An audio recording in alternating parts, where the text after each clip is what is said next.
Des paysages de neige, la brume caressant les forêts, le regard perçant d'un loup ou d'un ours blanc, et puis bien sûr, cette panthère des neiges que vous avez traquée, attendue à l'affût pendant des mois au Tibet, seul ou avec l'écrivain Sylvain Tesson. Des images, un style photographique qui vous est propre. Vincent Munier, bonjour et merci de nous recevoir chez vous, dans cette ancienne ferme des Vosges, transformée en habitation atelier. C'est ici, en fait, que vous vivez et que vous préparez vos expéditions pour aller photographier les animaux et la beauté de la nature. C'est également ici que vous tirez et sélectionnez vos images. Depuis une vingtaine d'années, vous êtes devenu l'un des photographes animaliers les plus célèbres, publié dans des magazines internationaux et primé de nombreuses fois. On a ouvert en grand la fenêtre de cette pièce où nous nous sommes installés. On entend le chant des oiseaux dans les arbres et derrière vous, à perte de vue, les forêts et les douces montagnes des Vosges. Comment vous formuleriez, Vincent Munier, votre attachement pour ces Vosges, votre région natale? C'est difficile de trouver les bons mots. Je pense que c'est vrai que c'est assez étonnant. C'est un peu mon paradoxe, c'est que parfois je les aime parce que ça a été mon terreau, et en même temps parfois je les fuis parce que je sens que elles sont abîmées.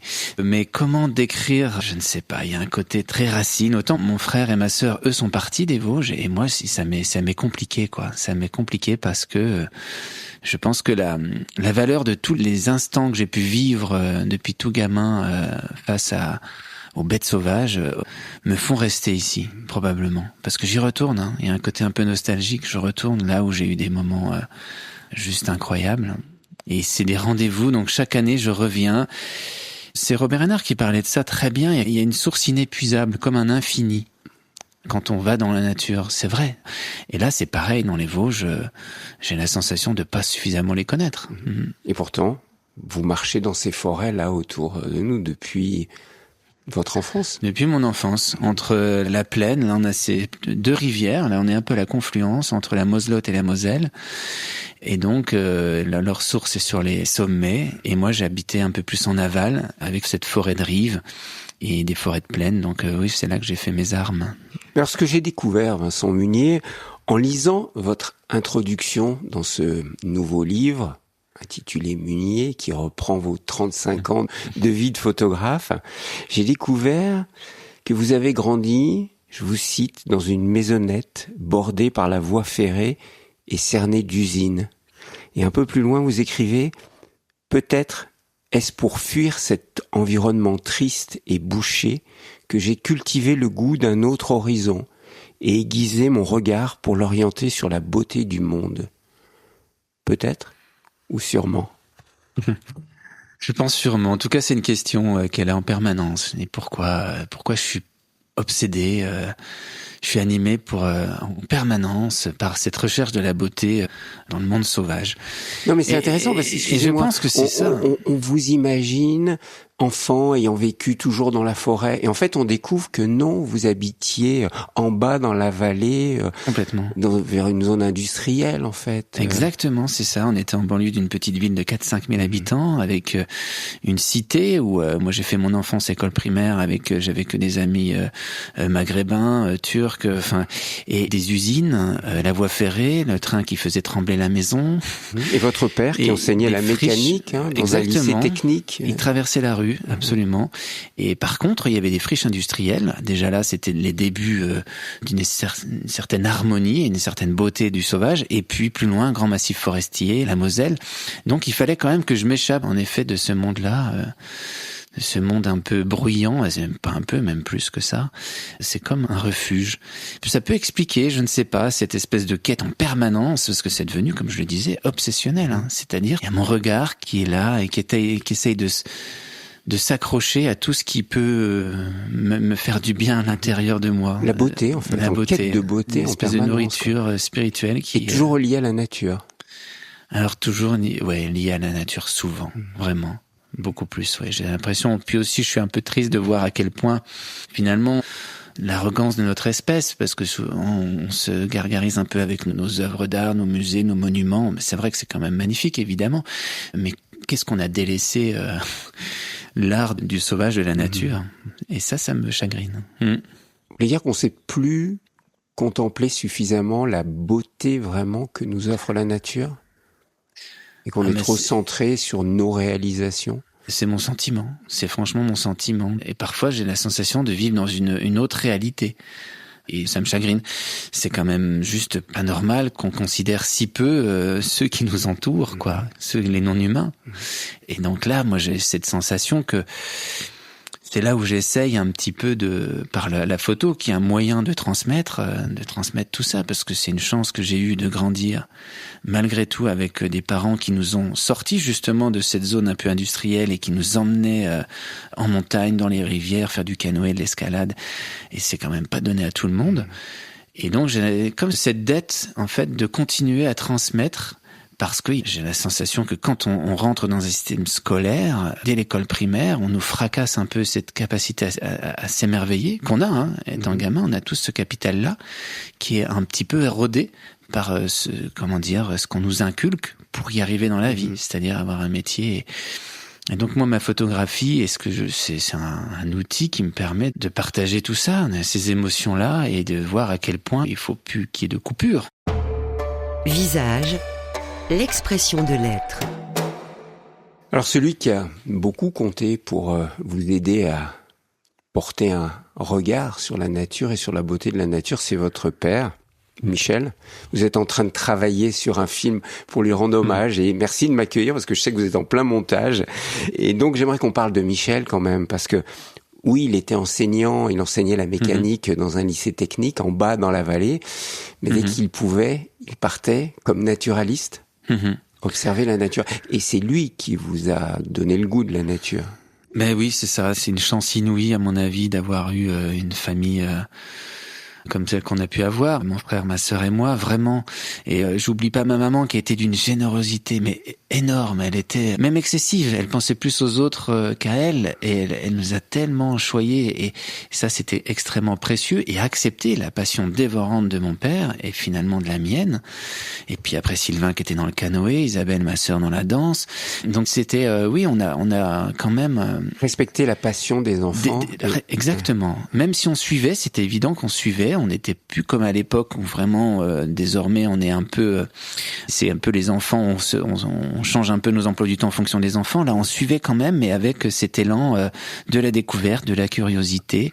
Et mon père, lui, c'est un engagement de plus de 50 ans pour ça. Il a dévoué aussi sa vie. Alors à la protection de la nature. À la protection aussi. De la nature, principalement. À l'observation. Lui, pour le coup, la photographie était un moyen militant en quelque sorte, un outil aussi pour aller faire ses diaporamas. À l'époque, c'était les fondus enchaînés avec des carrousels. Et il faisait des fondus enchaînés qu'on allait de village en village ou dans des petites villes. Il animait des soirées où il y avait toujours des messages assez forts pour cesser de faire la guerre aux renards, cesser de polluer. Il y avait à l'époque des pluies acides également. Donc non, on a vécu dans ce monde un peu d'écolo, de découverte, de grand dehors, de nature. Et mon père, lui était de métier professeur dans un lycée technique, en effet, prof, mais il a passé son temps dans les associations de protection de la nature et il continue. Vincent Munier, vous l'avez déjà raconté à plusieurs reprises, mais j'aimerais qu'on en parle ensemble. C'est ce moment fondateur dans votre vie. Nous sommes en novembre 1988. Vous avez 12 ans et Michel, votre père, vous emmène dans la forêt. Revenez là. J'ai presque envie de vous dire, fermez les yeux et revenez. Merci, vous le faites. Ben oui, non, et revenez dans ce moment-là. Ouais. Racontez-nous ce qui s'est passé dans ce moment fondateur. Oui, forêt de Chamagne, un petit village, justement, le village de Claude Gelée, j'en parle également, ce peintre le Lorrain. Il est né dans ce village, au bord de la Moselle, et il y a un massif forestier qui est attenant à celui de la forêt de Charmes, c'est plusieurs milliers d'hectares. Et là, mon père, oui, à 12 ans, je le suivais déjà un peu, mais lui, il voulait quand même rester seul. Comment dire, on a toujours cette sensation d'être de trop déjà dans la nature, parce que dès qu'on fait craquer une branche, souvent on s'arrête, on attend que le calme revienne. Donc on marche beaucoup à l'instinct, presque animal. Donc à deux, c'est pas évident. Il y a 2 fois plus d'odeurs, 2 fois plus de bruit. Donc il aimait qu'on se sépare un peu. Et sauf que là, donc, il me prête pour la première fois son appareil photo, un vieux Novoflex. Il me place sous un amas de branches avec des filets de camouflage, le long d'un tronc, d'un chêne en l'occurrence. Et là, en effet, lui était à plusieurs centaines de mètres ou kilomètres. Et je reste pendant des heures. Seul, tout seul, petit. j'avais 12 ans. Et il y a eu ce moment complètement fou de mélange d'angoisse, de fascination. J'entends crépiter des feuilles, craquer les feuilles derrière moi comme des chips. Je sentais la présence de bêtes qui s'approchaient. Et donc, petit à petit, elles sont venues devant moi. C'était 3 petits chevreuils et c'était fascinant. C'était fascinant parce qu'il y avait un mélange de tout, quoi. Et puis d'être dehors, seul, donc affronter un peu ses craintes, ses angoisses. Cette rencontre qui est incroyable, on savait pas si c'était un sanglier, si c'était un ours, enfin on fabule complètement, hein. Et on a là cette présence d'un animal qui était encore, je me souviens, tout plein de sueur, et là moi j'ai fait ma première image, quoi, de figer ce moment qui était presque irréel, tellement c'était proche, je ne pensais pas qu'on pouvait avoir une proximité telle avec des animaux sauvages. Et alors ce qui est intéressant, c'est que vous dites ce mélange de peur. Ouais, moi je crois que c'est vrai, moi. Je la recherche pas, hein, je suis pas maso non plus, mais j'aime me confronter à ces angoisses, à ces peurs-là. Vraiment, hein, quand je suis parti, j'ai fait un livre qui s'appelait Solitude, avec quelques poèmes de Mathieu Ricard. Mais la solitude, lui, c'est plus dans son ermitage, dans la méditation, et moi, ça a énormément compté. Et les voyages en solitaire ont été les plus formateurs. Parce qu'il y a rien, on n'a pas un miroir, on peut pas en parler à quelqu'un, on se prend tout de pleine face. Et tu comprends que tu peux pas tricher, quoi. Tu peux pas tricher, t'es bête parmi les bêtes, même si tu te sens tellement moins évolué, moins aguerri dans le milieu. Mais je trouve que là, ça me manque, hein. Ces derniers temps, j'étais beaucoup en tournage plutôt film, avec La Panthère, là, bientôt donc, La Forêt. Avec des petites équipes, on était 3 ou 4. Et c'est pas pareil, mais vraiment pas. C'est dingue. Tout est décuplé, quoi. Que ce soit ces moments de peur qui sont précieux, je pense. Et c'est important d'avoir peur face aux bêtes sauvages. Ça nous amène beaucoup plus d'humilité. On n'est plus les maîtres. Même, j'ai provoqué parfois des moments en Arctique où je savais qu'il y avait la présence de l'ours polaire. Je voyais ses traces. Il y avait une espèce d'angoisse et je cherchais, quoi. Je cherchais ça, à me sentir un peu proie. Qu'est-ce que ça apporte? Qu'est-ce que ça vous apporte? Je ne sais pas. C'est peut-être aussi le fait que je sois tellement excédé par cette hégémonie de notre espèce sur toutes les autres que de me ressentir un peu fragile et ça me fait un bien fou, quoi. Mais c'est fou parce que c'est tout ce que nos ancêtres ont essayé de fuir. Tous nos ancêtres chasseurs-cueilleurs qui étaient des proies à cette époque-là. Ouais. Ont essayé d'abandonner, de se libérer du fait d'être des proies. C'est vrai. Et vous recherchez ça. Et moi, je recherche ça. J'ai du mal à savoir pourquoi. Je ne sais pas. Peut-être qu'on allait trop loin dans nos bulles. J'ai du mal à savoir. Mais c'est vrai, vous avez raison. Il paraît que... Enfin, j'ai lu récemment qu'il y avait les hommes préhistoriques qui avaient plus ou moins domestiqué les loups. C'était plus pour garder un peu leur entrée de caverne, de grotte, pour avoir un peu plus de temps pour penser à... Et pour ne plus être pour peindre, et pour ne plus être une proie, et pour développer une certaine... sérénité, apaisement. Parce que je me demande, Vincent Munier, si vous ne recherchez pas finalement toujours cette émotion très forte que vous avez vécue à 12 ans, avec justement ce double sentiment. Est-ce qu'il n'y a pas une quête perpétuelle de ce sentiment du petit garçon de 12 ans qui a peur, qui est excité? Je pense que oui. Je pense que oui. En tout cas, moi, je ne pense pas maintenant être blasé, même si j'ai quand même rencontré énormément de bêtes un peu partout. Mais oui, je pense que ce moment, j'essaye de l'avoir en permanence, de le retrouver. Mais là, tous les matins, ce matin à 4 heures, j'étais encore debout. Il y a quand même aussi, parfois c'est, alors je sais pas si c'est maladif, mais c'est pour ça qu'il est compliqué parfois de vivre avec quelqu'un de passionné. Et je pense sans arrêt, en fait. Je suis à ce que je peux faire, en tout cas. Il y a c'est plein de questionnements. Où est-ce que je vais aller à l'affût ce soir? Là, ce matin, j'étais à l'affût au Petit Renard. Le vent était pas bon. J'étais allé voir un terrier de blaireau. Enfin, je suis en permanence à tout étudier, à tout analyser. Et puis la lumière me guide énormément. Là, je l'ai pas eu véritablement dans ce premier moment avec le chevreuil. Mais ensuite, cette envie de magnifier ces bêtes-là, parce que c'est vraiment ça. C'est tellement, je trouve qu'on n'y fait pas attention. J'ai envie qu'il y ait des chocs, que moi j'ai, des chocs esthétiques en fait, avec une image. Ça peut être des fois une peinture et tout, mais pour avoir de la considération par rapport à ces bêtes qu'on n'a plus. Et donc c'est ce mélange d'avoir tous ces ingrédients rassembler. Et c'est pour ça que ça me met dans un état qui est parfois compliqué, parce que je suis un peu possédé par cette quête de la rencontre de la bête et de la lumière.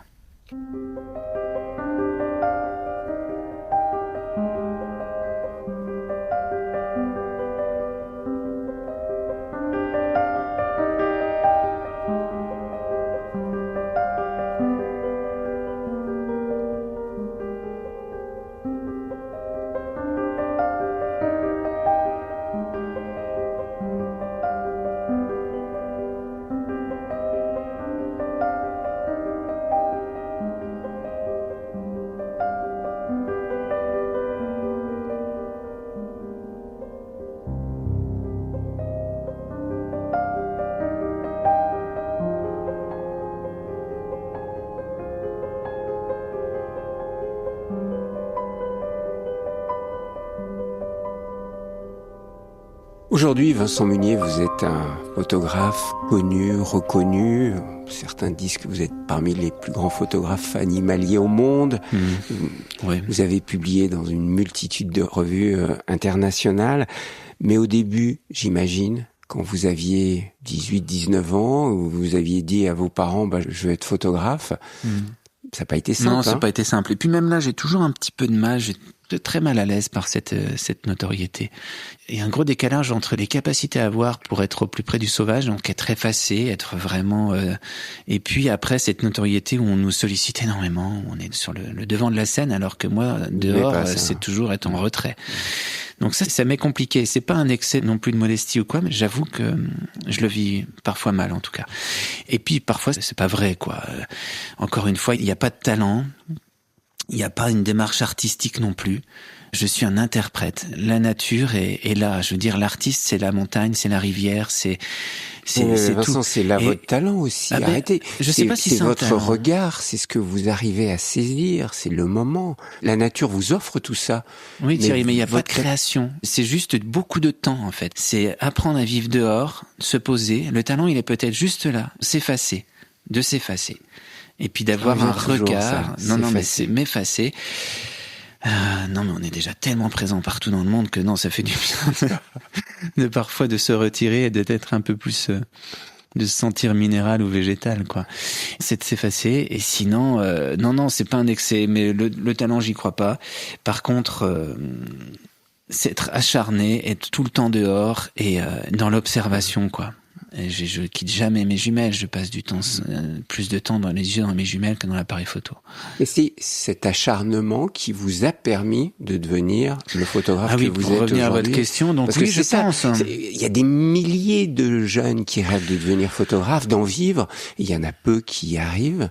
C'était dur quand même au départ, très dur. Mon père culpabilisait parce qu'il m'avait quand même transmis cette passion qui m'a fait complètement, occulter mes études. Hein. J'ai quand même un peu tout loupé.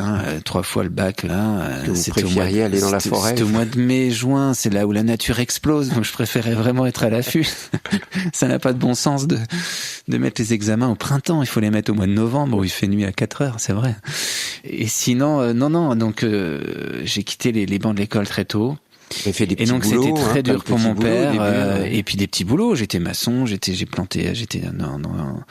dans l'horticulture. Ensuite la presse quotidienne régionale parce que je savais utiliser un boîtier. Donc j'avais des contrats à durée déterminée. Et dès que j'avais un peu quelques mois de libre, je partais dans les pays de l'Est, essayer d'aller rechercher des zones encore plus sauvages. Ça me manquait un peu dans les Vosges, mais j'avais besoin de la présence des grands prédateurs. Donc ours, loup, lynx. Je suis allé en Slovénie, c'est pas si loin de chez nous.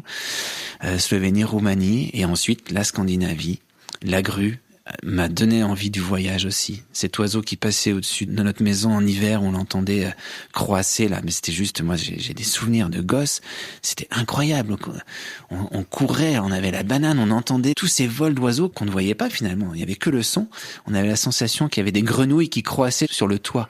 Et après tu te rends compte petit à petit que ce sont des oiseaux magnifiques, ces grands voiliers, et qui en période estivale sont en Scandinavie et qui vont hiverner en Espagne. On va les écouter, si vous voulez bien, Vincent Munier, parce que non seulement vous êtes photographe, mais vous aimez prendre le son, enregistrer, et là vous avez sélectionné le son de grue. J'aimerais qu'on écoute ça ensemble. Alors là, c'est un son au milieu d'une tourbière en Laponie, là où elles font leurs petits. Elles arrivent, c'est la fin de l'hiver, début du printemps, et elles commencent à retrouver leur zone, leur petit lac chacune, et c'est juste magnifique. Elles se répondent, il y a un phénomène d'écho qui est extraordinaire. On va les écouter.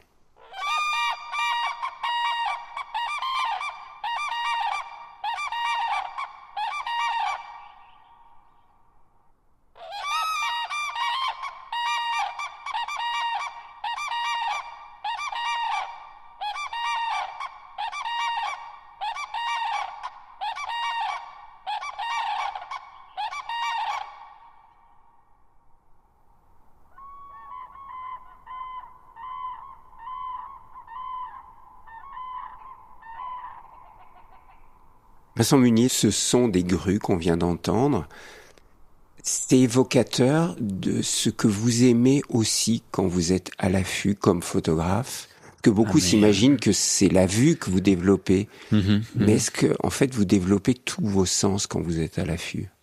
Mais complètement. Et le son, c'est primordial. Tout comme l'odorat, évidemment, la vue, mais le son, oui. J'enregistre depuis une dizaine d'années maintenant. Je pose des micros, souvent là où je bivouaque, et je trouve que c'est un peu peut-être comme dans ce que je tente de montrer par le biais de mes photographies, c'est de pas tout dévoiler. Et dans le son, chacun s'échappe, chacun va se faire sa propre histoire, on ferme les yeux, et il y a des images qui arrivent. Et c'est pareil, j'essaye avec mes photographies de faire en sorte que ça soit pas figé, que ce soit pas qu'on s'échappe de l'illustration, et qu'elle nous évoque, qu'elle nous emmène, qu'elle nous fasse voyager, et chacun se raconte sa propre histoire. Ça me plaît. Mais le son, c'est fabuleux, et puis mais les affûts, on y passe beaucoup de temps, beaucoup de nuits, passées en bivouac, et donc les sons sont tellement importants. Je trouve que c'est juste extraordinaire. Et les affûts au Grand Tétras, par exemple. On rentre dans l'affût à 17h le soir, on en ressort à 10h le matin. Donc on reste carrément dans le noir, avec quelques petites trouées, juste pour passer l'objectif ou une paire de jumelles. Et donc, si vous voulez, Louis, c'est ça qui travaille au maximum. On vient d'entendre les grues, et ce sont ces grues que vous êtes allé photographier sur l'île d'Hokkaido. Ça a été l'un des premiers grands reportages, non, à l'international que vous avez mené, et vous avez photographié des danses magnifiques de couples de grues. C'était un rêve, en fait. Les grues cendrées, c'était mon premier petit livre, Le ballet des grues, où j'avais suivi leur chemin migratoire entre la Scandinavie et l'Espagne. Et après, je voulais aller voir, marier, en fait, mes deux amours, quoi. Cette belle gestuelle de l'oiseau, la grue, vraiment qui me fascinait, et puis la neige. Et je savais qu'il existait la présence de grues d'Hokkaido, de Mandchourie, où elles chantaient avec des flocons de neige incroyables. Et donc, j'avais pas les moyens, hein. Grâce, j'avoue, à une bourse des jeunes à l'époque, j'ai monté un dossier et j'ai pu avoir suffisamment de finances pour rester 2 mois en plein hiver à l'île d'Hokkaido. Mon anglais était presque inexistant, mon japonais encore plus. J'avais 18-20 ans, je sais plus, et je pense que c'est vraiment le voyage qui m'a aidé, qui a été un véritable tremplin. Souvent, je rêve mes images, je les rêve et j'arrive pas évidemment à mettre ça, à photographier tout ça, tellement il y a une exigence. Et là, au Japon, j'avoue que je commençais à être content de mes images, à être satisfait. On était proche de celle que je rêvais. Donc, et vous rêvez de quoi? Comment vous définiriez je pense que je dois être rêve de vos photos? J'aurais préféré être dessinateur, c'est certain, parce que on voit tellement de choses qui sont pas photographiables. Et là, j'avais en tête des images que j'avais vues. Alors je parle beaucoup de Robert Hénard, évidemment, parce que par ses estampes, un artiste suisse. Mais il y a aussi des peintures pourtant je suis pas trop dans l'hyperréalisme, mais Bettmann et Brenders. Et je me souviens de leurs peintures, avec justement, il y avait un côté très féerique, des animaux dans un décor complètement fou, pratiquement presque irréel, tellement c'est beau. Et j'avais besoin de ça, de voir ces grues avec des flocons énormes, remplis de tout plein de neige, ces cygnes chanteurs sur le lac de Kushiro qui venaient par dizaines de milliers ensevelis sous la neige, et j'avais en tête des images pareilles, des peintures et des images de photographes japonais. C'est vrai qu'il y a quelque chose de très pictural dans vos photographies. Il y a même des moments où on se demande si c'est une photo ou si c'est une peinture. Je pense à ce grand cerf qui est en expo, taille au moins 2,50 m sur 2,50 m à Arcenant en ce moment. On se demande si c'est une peinture ou si c'est une photographie. Mais surtout, pour revenir à ces grues japonaises, là, on est presque dans des estampes japonaises. Je me demande il y a une inspiration de l'estampe japonaise, de l'estampe chinoise aussi chez vous? Ah oui, vraiment. La peinture chinoise. La peinture chinoise, le soumier, la peinture asiatique, bien sûr, où justement on est plus dans des esquisses, où on est juste dans quelques traits de crayon et on est toujours dans l'évocation. Il y a un côté très, on lève un petit peu le voile. Il y a presque un peu, on pourrait faire presque le parallèle avec l'érotisme en quelque sorte. C'est quelque chose où on aperçoit à peine et là ça nous fait vraiment voyager, ça nous fait rêver. Et dans l'épure, et c'est vrai. Après, je me suis nourri évidemment de peinture asiatique, que je vous parlais des réalismes américains aussi, des gravures d'Hénard, un peu de tout, de la littérature, de la musique. J'ai l'impression qu'il faut aller piocher un peu partout dans différents arts et pour après avoir peut-être une singularité. Je me suis inspiré d'autres photographes, évidemment. Je parle de photographes finlandais qui étaient les premiers aussi, je trouve, à essayer de s'échapper de la photo un peu carte postale d'illustration où il y a trop de détails, on peut compter le moindre poil ou petite plumette, mais mettre l'oiseau dans son milieu, ne pas le dissocier de son habitat. Et comme je le disais précédemment, ça nous emmène à une histoire. Mais il y a quelque chose d'onirique aussi dans vos photos, parce que vous dites son milieu, mais le milieu que vous présentez, c'est souvent des milieux blancs. Vous aimez la neige, on va en reparler, mais c'est aussi dans la brume, dans le blizzard. Il y a toujours quelque chose de mystérieux, d'un peu voilé. C'est jamais l'animal pour l'animal. Alors oui, c'est vrai. Je ne sais pas d'où ça vient, mais c'est sûr que c'est voilé, dévoilé, caché, c'est franchement révélé. Ça. Exactement. Je crois que c'est probablement aussi. Alors je ne sais pas. Il y a une quête esthétique de l'image, c'est certain, et puis peut-être aussi une certaine authenticité, une véracité du moment vécu, parce que on a beaucoup menti finalement dans les photos qu'on nous montre étant gamin, les belles images qu'on nous offrait quand on avait des bons points, et c'est rarement ce qu'on voit finalement. Donc je crois qu'il y a aussi ça. Et ça vient aussi de mon père, ces premières photographies qui étaient très proches de l'instant vécu, c'est-à-dire une silhouette qui passe. Il y a quelque chose de très fugace, mais très flou. On ne sait pas. Il y a les lignes, d'où les flous, d'où la brume, parfois, bien ouais. sûr. Oui, j'ose, parce que c'est vraiment ce qu'on a des fois dans les jumelles. Et ce qui nous fait vibrer, quoi. Ce qui nous donne des émotions, qui nous donne le poil. C'est éphémère, c'est impermanent. C'est très éphémère. C'est ma première vision d'un ours, c'était ça. C'était et je l'ai même pas pu le photographier, c'était que dans les jumelles, mais je l'ai là et je rêverais de pouvoir encore j'ai tenté de refaire cette vision-là dans mes photos, mais c'était juste une ombre ursine qui passe dans la forêt et qui m'a vraiment donné une émotion très forte. Et pas un ours trop près, plein cadre, qu'on aurait pu faire dans une ménagerie. Donc non, je pense que il y a plusieurs choses. Il y a un sens esthétique et puis surtout essayer de retrouver le moment vécu, l'instant qui m'a ému. Le blanc me fascine, dites-vous souvent.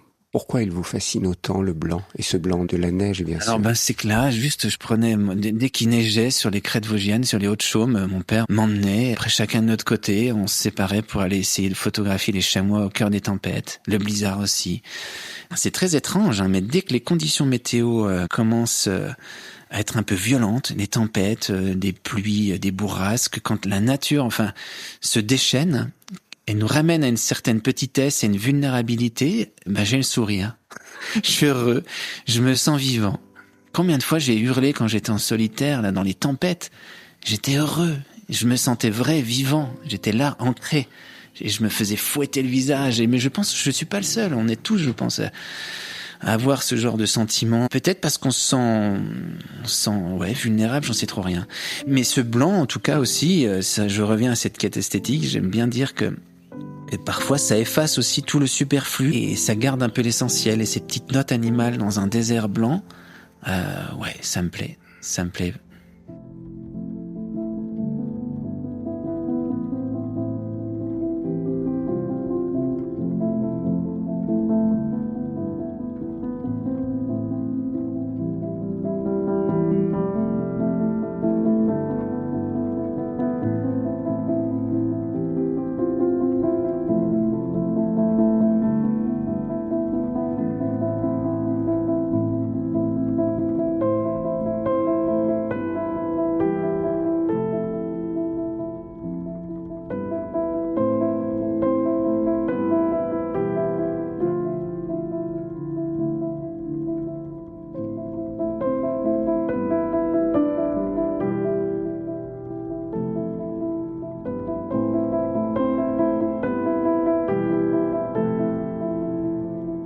Cet amour du blanc, cette passion pour le blanc vous a conduit à aller souvent dans des zones extrêmes, des zones arctiques, que ce soit le nord du Canada, le Groenland. C'est des zones qui sont fascinantes pour certains, qui ont attiré des hommes vers les pôles toujours plus. Et puis c'est des zones qui sont dangereuses, qui font peur et qui tuent aussi. Qu'est-ce qui vous fait choisir d'aller souvent dans ces zones-là extrêmement froides, où vous êtes là à l'affût, donc sans bouger, et il fait moins 40 degrés? Qu'est-ce qui vous attire tant dans ces lieux? Je pense que c'est un mélange de pas mal de choses. En tout cas, un attrait pour le Nord et le Grand Sud, mais plus le Nord. C'est certain, et les espèces qui y vivent. C'est vrai, j'ai beaucoup lu les explorateurs, les Nansen, Sverdrup, Amundsen. C'est sûr que ça m'a beaucoup plu. Et donc il y a un mélange entre une quête naturaliste, une aventure, du coup personnelle, humaine. Essayer de m'échapper de mon confort et de me confronter à ces milieux qui pour nous sont devenus hostiles. Mais vous, c'est pas en expédition. C'est pas en expédition. Non, comme les grands aventuriers que vous avez cités. Vous partez seul. Alors moi, j'aime bien partir seul, sans motoneige et un ski et poulka. C'est un petit traîneau qu'on tire avec un petit côté. On tire notre maison avec notre tente. J'adore. C'est un moyen qui est extraordinaire, un moyen de locomotion qui est extraordinaire. On est au même niveau que la bête. Ça, j'aime aussi. C'est ce que m'a inculqué mon père. À mon avis, c'est comme quand on rentre dans une forêt, on y rentre sur la pointe des pieds. Il faut pas être intrusif et on aura plein de cadeaux, quoi. C'est rempli de présences et elles vont se révéler si on fait attention à elles et si on n'arrive pas avec notre grosse machinerie. Et ça, j'aime beaucoup. Et c'est pareil, même au niveau, c'est à double sens, propre et figuré, le fait d'être à leur niveau. Dans notre approche, et puis aussi, on peut dire, photographiquement, j'adore souvent je me mets à plat ventre pour photographier mes loups, des lièvres. On n'est pas là à les écraser. On n'est pas en plongée, et je trouve que ça, c'est toujours pour essayer de les mettre en avant, les vénérer, parce que c'est certain que je sais pas si c'est un amour, ça peut paraître un peu naïf de dire un amour inconditionnel pour les bêtes sauvages, mais il y a une fascination, et c'est ce qui je trouve que, comme on le disait un peu au début, quoi, cette arrogance de notre espèce sur toutes les autres, et puis par rapport à nos arts, et je trouve que dans les bêtes sauvages, mais pas que les bêtes, aussi dans le minéral, il y a rien qui est excessif, quoi. J'ai l'impression qu'il y a une perfection, il y a quelque chose qui est et on est dans une beauté simple, tout simplement. On le voit, Vincent Munier, à travers vos photographies, et notamment, il y a une photographie que j'ai trouvée absolument fascinante. C'est un loup blanc qui nous regarde, qui vous a regardé. Et par votre photographie, il nous regarde. J'aimerais qu'on parle de cette rencontre avec les loups blancs, parce que vous avez été persévérant. Vous êtes parti combien de fois à la recherche de ces loups blancs sur l'île d'Ellesmere, au Canada, au nord du Canada, l'île. Tout s'est fait progressivement. C'est vrai que j'avais rêvé avec les images de Jim Brunenburg, un photographe américain du National Geographic, qui était allé là-bas. Alors plus c'est sûr, il y avait des motoneiges, c'était une grosse équipe, mais n'empêche qu'il était l'un des premiers à l'avoir photographié, ces meutes de loups blancs, les fantômes de l'Arctique, les loups du bout du monde, comme j'aime les appeler, parce que c'est inimaginable d'imaginer des loups sur ces lambeaux de terre aussi haut. Et donc Jim m'a vraiment donné envie. 35 ans après, j'y suis retourné. Mais tout s'est fait par étapes. En effet, il y a eu des fois 1 mois d'expédition, rien. Tout s'est fait. Vous êtes allé 7 fois. Je prenais des informations avec les Inuits. Je savais que là, il y avait une bonne population des bœufs musqués. Donc, je me suis dit, les bœufs musqués, c'est une proie principale. Donc, ça devrait aller. Donc, je suis allé sur l'île de Banks Island, au début. Je suis allé quelques fois. J'y ai amené même une fois mon père. On a fait 1 mois d'expédition dans des conditions sévères. Il y a eu un vent incroyable. On a vu que des traces de loups. Et puis, ce fameux moment incroyable où j'ai eu quand même cette rencontre avec la meute de 9 loups qui sont venus me voir, qui ont vu ma tente qui devait ressembler à un bœuf musqué isolé sur la banquise, et ils ont fondu sur moi. Et les 9, en l'espace de quelques minutes, ils étaient tous ensemble à tourner autour de moi comme j'étais une proie. Absolument, mais c'était leur première intention. Et après, ils ont bien vu que j'étais un homme, donc il y a eu des essais, des tentatives.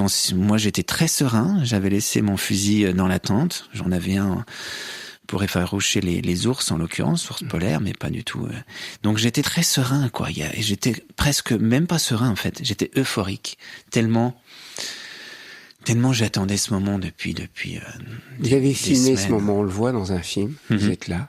Vous en dites. J'en pleure, ouais, j'en pleure d'émotion. Vous en pleurez d'émotion. Vous dites, ça fait des jours que je vous attends. Vous leur parlez. Ouais, vous pleurez d'émotion. Je pense que c'est l'un des moments les plus forts, si on peut reparler avec ce petit chevreuil que j'ai eu aussi à 12 ans.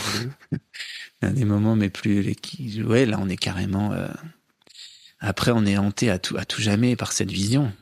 Et là, vous n'avez pas eu peur, par exemple? La majorité des gens qui nous écoutent en ce moment se disent, non, mais être entouré par 9 loups qui nous prennent pour une proie, vous n'étiez pas habité par la peur. Mais pas du tout, mais franchement pas. Et c'est vrai, quand on lit les récits des explorateurs polaires dont on parlait avant, Otto Sverdrup, qui était le premier Norvégien sur le Fram, le bateau de Nansen, à cartographier l'île d'Ellesmer, il décrit exactement ce que j'ai vécu. Sauf qu'eux étaient armés, et ils ont décrit ça comme des charges. Donc ils ont flingué tous les loups. Ils les ont tués. Et vous les avez photographiés. Et donc moi je me suis laissé faire, j'étais même pas à plat ventre, et certains loups venaient me tirer le pantalon, et je me remettais en position verticale pour leur montrer que j'étais un homme vaillant et il n'y avait pas de souci. Ils reprenaient une dizaine de mètres. Et... C'est ça qui a fait qu'ils ne vous ont pas attaqué, c'est que vous vous êtes relevé. Après, peut-être que si j'étais blessé, probablement qu'ils auraient peut-être fait leur boulot de loup, de nettoyeur, hein, parce que c'est quand même important. Mais si c'est vous quand même saigné, si vous avez mordu, ou si j'étais resté, si j'étais en difficulté. Mais en l'occurrence, non. Et franchement, les loups n'attaquent pas l'homme. J'ai quand même beaucoup lu de choses là-dessus. J'en avais déjà observé des loups gris. Et c'est quand même extrêmement rare, même si là, ils étaient en capacité de le faire. Ils étaient bien plus forts que moi, évidemment. Il y avait faim, c'était l'hiver. Exactement. Mais non. Alors, est-ce que... Non. Et puis, franchement, d'aventure, il y a pas mal d'expériences là-bas. Et même dans l'Arctique canadien, un peu plus au sud, il n'y a pas d'attaque. Ce qui m'a fasciné, c'est ce loup solitaire que vous avez rencontré aussi, et dont je parlais, là, cette fameuse photo où le loup nous regarde d'une manière intense, incroyable. Ouais. C'est un loup solitaire, là. Alors là, j'ai eu ce moment incroyable qui a duré 1 heure avec la meute des 9 loups. Et ensuite, j'ai dû marcher pendant 2 semaines, 3 semaines. Je n'ai rien vu, plus un loup. Et quelques jours avant que j'appelle mon avion, c'est un avion à Twin Otter, c'est des petits avions sur ski qui atterrissent sur la banquise. Et il y a eu ce moment incroyable où j'entends craquer la neige. Je pensais que c'était un ours, donc je me lève de mon duvet. J'avais une petite lucarne à travers ma tente. Et non, c'était pas l'ours, c'était un loup. Et donc ce loup solitaire est resté avec moi les 2 derniers jours. C'était fascinant. Suivi. Et il m'a suivi. Il apparaissait, il disparaissait. Comme disent les Inuits, c'est vraiment le fantôme de la toundra. Tu pouvais jamais décider de la rencontre, c'est lui qui décidait. C'était lui le maître, et il venait parfois jouer avec moi. Je tirais mon traîneau de temps en temps, pour déambuler et essayer de trouver des bêtes sauvages, et je sentais une résistance derrière moi. Je me retourne, et je voyais le loup qui tirait sur la veste qui était accrochée sur mon traîneau. Ah non, c'était incroyable. Et j'avoue que moi, souvent, comme je le disais au début, j'aime bien m'effacer, ne pas interagir avec les bêtes. Et là, en l'occurrence, c'était pas le cas. Là, il y a quelque chose, il y avait une curiosité, une envie d'en savoir plus, de jeu aussi. Et je pense que, je ne sais même pas, on peut qu'évoquer des hypothèses, mais est-ce qu'il était, c'était un loup solitaire un peu évincé de la meute, peut-être, c'était un mâle en l'occurrence. Et c'était un moment incroyable, oui. Vincent Munier, vous avez dit cette phrase, j'aime bien m'effacer. J'ai l'impression que c'est un leitmotiv chez vous, je vous ai entendu souvent dire ça. M'effacer, m'effacer, disparaître. Pourquoi est-ce que c'est aussi important? Je sais qu'en s'effaçant, on va recevoir énormément. Je vais être rempli, je vais être plein de cadeaux, de toutes ces présences qui vont me nourrir, quoi. Puis il y a ça, en tout cas, je sais qu'en m'effaçant, je vais avoir des comportements plus très naturels, de bêtes sauvages qui déambulent, et moi je me nourris de ça, tellement ils sont beaux. Et puis aussi, peut-être probablement, c'est ce côté qui me blesse, le fait qu'on soit vraiment tellement trop présent, quoi, permanence. Donc, je me dis, moi non, quoi, j'essaye de m'effacer. J'ai vécu un peu avec les nomades, les Nenets et les Evens au Kamchatka, en Sibérie. J'ai beaucoup aimé leur manière de justement de s'intégrer à toute cette vie, à ce grand tout, quoi. Qu'est-ce qu'ils vous ont enseigné? Eh ben, il y avait en tout cas jamais de... Alors bien sûr, ils ont des soucis, des problèmes, comme ça peut être des tempêtes, ça peut être l'ours, ça peut être le loup qui vient manger des rennes. Mais il y avait jamais de haine, en fait, envers un animal. Il y a jamais... Nous, j'ai l'impression qu'on est vraiment dans... comment on dit? Je sais pas trouver les bons mots, mais on est... pas en décalage en tout cas, mais on a pris une place qui n'est plus la nôtre, en fait, je crois. On est beaucoup trop haut et il faut dominant. Trop dominant. Il faut revenir à quelque chose de beaucoup plus horizontal, c'est certain. Et ça, ils m'ont appris ça, et une certaine harmonie finalement, une certaine harmonie avec, malgré tout, et c'est ça aussi que ça m'a appris en vivant dans ces conditions qui sont rudes. C'est pas simple tous les jours, donc être aussi chasseur, cueilleur, et d'avoir un respect. Ils m'ont fait tuer un renne avec mon propre couteau, dans le cœur, et après dans la tête. C'était des moments qui étaient durs.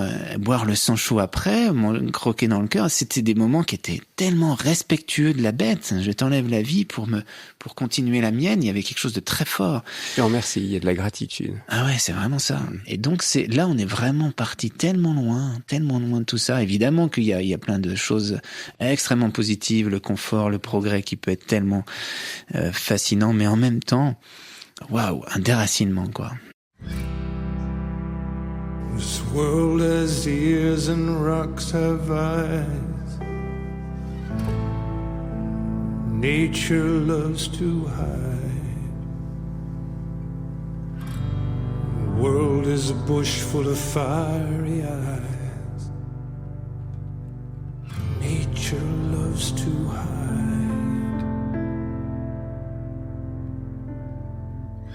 I've traveled a lot, I was observed. I was observed and unaware.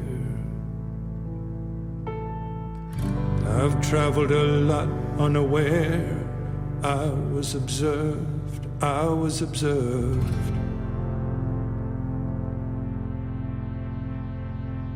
We are not alone.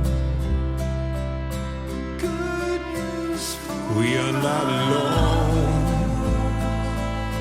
Good news we are not alone. Good news we are not alone. Good news we don't see them. We don't see them. We don't see them. We don't see them.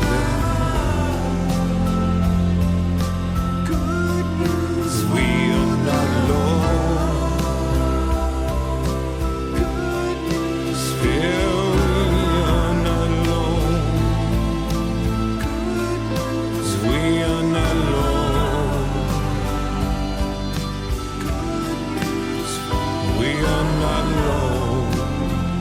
Vincent Munier, j'aimerais bien sûr qu'on parle de la panthère des neiges, parce que si pas mal de personnes avaient repéré le photographe que vous êtes à travers des magazines, c'est quand même ce livre de Sylvain Tesson, ce film que vous avez co-réalisé avec Maria Miguet, qui vous a fait connaître du grand public. Cette aventure de la panthère des neiges, vous l'avez menée d'abord seul, sans Sylvain Tesson. Vous êtes parti, encore une fois, plusieurs fois au Tibet pour chercher cette panthère des neiges. Comment est né ce projet ? Alors, c'est toujours par passion, évidemment, et sans... on a une méthode qui est un peu particulière. Enfin, ma méthode est étrange, c'est que elle n'est pas professionnelle, quoi. Elle est plus, c'est un côté très amateur, mais dans un amateur, il y a amour. Il y a une stratégie commerciale chez vous? Non, rien du tout. Et en fait, tout s'est fait vraiment progressivement.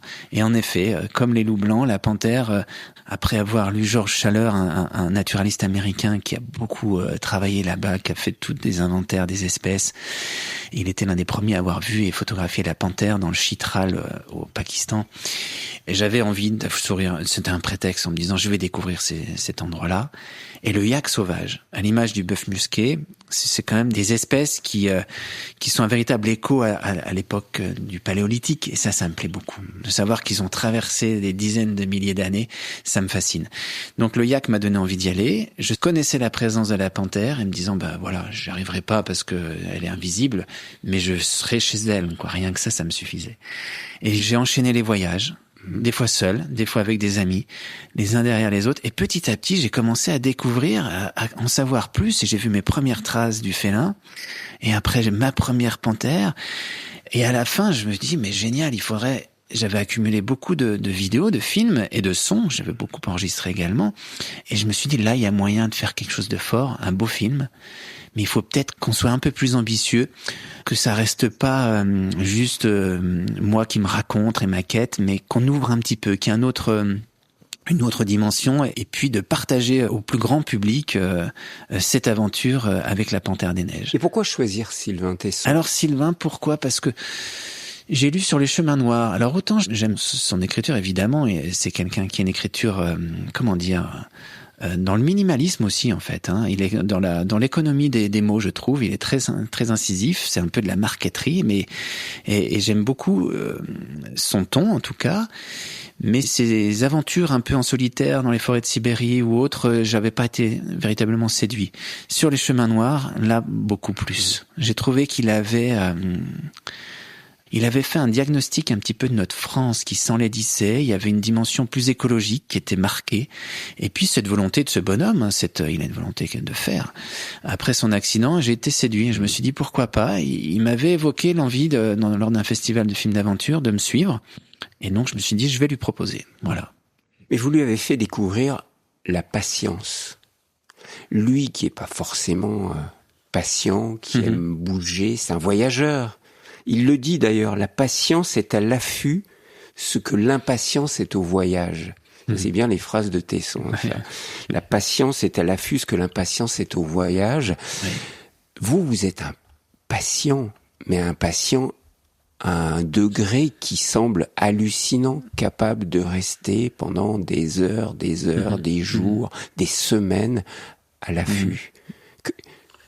J'aimerais cerner ce secret chez vous de la patience. Qu'est-ce que vous vivez dans ces moments d'affût où vous ne bougez pas, où il se passe rien apparemment? C'est tellement difficile à décrire tout ça, tellement j'ai la sensation que c'est quelque chose de naturel. C'est vrai que je l'ai commencé très tôt avec mon père à l'âge de 10-12 ans. Et après, c'est une pratique. Je sais que la patience va m'amener à des moments de grâce, à des moments qui vont m'emporter, où je vais être transporté vraiment.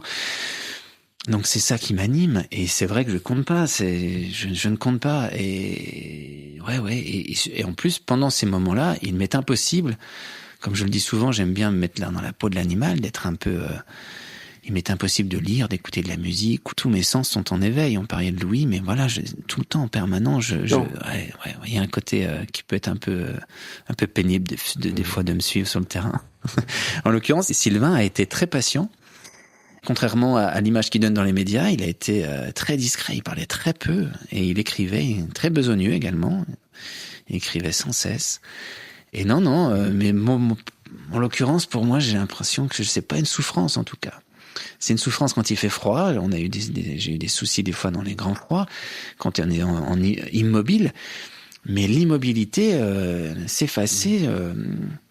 Pour moi, c'est pas un art de vivre, mais c'est presque mon quotidien, quoi. Et c'est une forme de méditation que vous vivez là, pendant l'affût? Je pense que c'en est une. En tout cas, quand je suis assez malheureux, quand il y a un besoin, je ressens un besoin quand je refais pas d'affût pendant longtemps, ouais. Ça vous apaise, l'affût? Ça m'apaise, ouais, ça peut m'apaiser. Mais en même temps, je peux avoir des moments aussi d'action, d'approche, parce que comme je vous le disais, on mélange un peu aussi l'aventure. Il faut quand même parfois se balader avec crapahuter, avec un sac à dos, donc et puis pister, parce que j'aime bien trouver petit à petit, quoi, par moi-même. Il y a un côté trappeur, pisteur qui nous fait passer par des phases très différentes. Il y a des phases contemplatives, des phases de méditation, des phases qui sont très difficiles aussi d'action. Donc c'est un peu un mélange de tout. Mais quand quand j'ai bien observé, bien étudié les allées et venues des bêtes et que je sens que les conditions sont là, le vent est bon, la lumière est bonne à cet endroit-là et il y a une chance, là je vais plus compter mes heures, ça c'est certain, ni mes jours. Je vais tout mettre en œuvre pour avoir cette rencontre et cette alchimie entre tout, quoi, la lumière, les paysages, les bêtes. C'est intéressant, Vincent Munier, parce que c'est tellement loin de notre société moderne et surtout du tout de suite de notre société moderne. Vous devez attendre des jours, des semaines pour avoir ce que vous voulez. Qu'est-ce que ça apporte, ça? Moi, je pense que oui, ça apporte, enfin, pour moi, ça m'apporte beaucoup de bien, c'est certain. Après, j'ai la sensation quand même que les gens, enfin, je sais pas, je saurais pas trop quoi dire, mais ce qui m'anime quand même encore, des fois, j'ai plus trop envie de continuer à montrer mes images, à faire des films. J'ai plus trop la foi, évidemment, parce que il y a de quoi. Mais c'est les enfants. C'est dommage. C'est les enfants. Ça serait dommage. On en a besoin de vos photos. C'est le regard des gamins et des gamins qui vont se prêter à l'exercice. Et ça, encore hier, j'étais emmené le fils du voisin à l'affût au blaireau et de voir ses yeux. Et c'est aussi une pratique qu'il connaissait pas, de se poser, d'observer. Et il a été récompensé. J'ai l'impression que ça revient un petit peu, donc tant mieux chez les gens. On a eu cette pause imposée avec le Covid, et je me suis dit, il va se passer des choses. C'est vrai que les gens, pour certains, ils découvraient qu'il y avait des oiseaux qui chantaient, que le printemps, voilà, ils voyaient les feuilles pousser, les fleurs arriver. Il y a eu cette pause obligatoire qui, je trouve, a fait du bien aux gens. Mais je crois qu'il y a eu beaucoup de personnes qui se sont posées des questions sur leur vie. Et c'est vrai que ça démontre à quel point on avance, comme vous dites, avec un peu des œillères, sans se nourrir de tout ce qui est autour de nous. Et l'affût aide à ça. Vous avez déclaré un jour, Vincent Munier, « Ma religion est dans la nature ». Est-ce que cette observation attentive, aimante de la nature, a éveillé en vous une dimension spirituelle, une transcendance? Oui, ça, moi, je pense. Après, c'est très difficile à poser des mots là-dessus, mais j'ai pu un peu aussi, je pense que le fait d'avoir passé du temps avec les évènes, avec les nomades qui vivent là, où ils ont une dimension spirituelle qui est forte. Et quand t'es aussi en solitaire, franchement, on se raccroche à plein de choses qui, quand on est dans notre monde, dans notre société, on délaisse totalement. Et c'est des choses qui... Il y a un apaisement intérieur finalement. C'est pas que physique, donc c'est certain que est-ce que c'est ça la foi? Mais je pense, en tout cas, il y a une dimension spirituelle, c'est certain. Et un plus grand que nous. Un plus grand, oui, complètement. Ce cycle du grand tout, du grand dehors, et c'est la mort qui amène la vie. Oui, on est poussière. Vous savez, vous êtes aussi un observateur de notre société. Le monde va mal aujourd'hui. Il y a beaucoup de problèmes écologiques. Vous qui êtes sensible à la nature, vous arrivez à garder une certaine espérance ou c'est difficile? Non, moi j'aime pas me livrer, mais c'est difficile. Pour être honnête, non, c'est difficile. Encore plus parce que c'est vrai que j'avais ces parenthèses enchantées. Des grandes aventures, et j'en ai fait beaucoup moins depuis le Tibet. Je culpabilise à prendre un avion, donc je ne peux plus m'échapper, même si mes veaux, je peux me contenter d'ici évidemment, mais finalement non. Il y a aussi un manque. Donc là, récemment, j'étais en train en Norvège, et ça m'a fait un bien fou. Ces 5 dernières années ont été éprouvantes. Le succès de la Panthère, des problèmes personnels. Et puis surtout, cette éco-anxiété énorme. C'est dingue. Le mal qu'on peut faire à nos forêts, à nos rivières. Et puis, on va vraiment pas dans le bon sens. On va pas assez vite dans le bon sens, en tout cas. Et là, ce voyage en Norvège, j'ai eu un choc esthétique qui m'a apaisé, qui m'a fait un bien fou. C'est fou. C'est dingue, hein. Et ça, c'est précieux. Donc, ça me donne encore envie de continuer. Ouais, il y a un côté militant, c'est certain, mais à ma manière, avec cette poésie et c'est quelque chose de tout simple finalement. Mais le slogan de RCF, c'est la joie se partage. Moi, j'aimerais terminer sur la joie. Qu'est-ce qui vous donne le plus de joie, Vincent Munier, dans la vie? Oh là là, mais c'est en permanence, c'est la joie. Ce matin, j'étais à l'affût avec des petits renardeaux qui jouaient là. Le vent était bon et tout. J'étais empli de joie. Donc, qu'est-ce qui me donne le plus de joie? C'est quand je sens cette harmonie en fait, entre tous les vivants. Franchement, c'est vraiment ça. Et quand on voit qu'on peut, il y a une manière de cohabiter qui fait que tout roule, quoi. Il y a une espèce de dans le bon sens, dans la raison et avec ces petites notes. Donc je pense que c'est juste ça, c'est une harmonie une cohabitation, habiter ensemble, quoi. Merci beaucoup, Vincent Munier. J'étais ravi de venir vous interviewer ici chez vous, dans les Vosges. Merci, parce que je suis très ému. Vous êtes mon dernier invité de cette émission Visage que j'aurai animée pendant plus de 20 ans sur RCF, et je suis heureux de la terminer avec vous. Quel honneur, merci. Vous incarnez beaucoup de belles valeurs que vous transmettez à travers vos images magnifiques que j'admire. Donc je renvoie bien sûr à votre dernier livre que vous avez publié, Munier, 35 ans de vie de photographe, aux expositions qui sont en ce moment, à l'heure où nous enregistrons, à Arc-et-Senans, à Lyon, au Musée des Confluences. J'encourage vraiment tous les auditeurs à découvrir votre travail et vos films également. Merci Vincent Munier. Merci beaucoup. Merci à vous Thierry.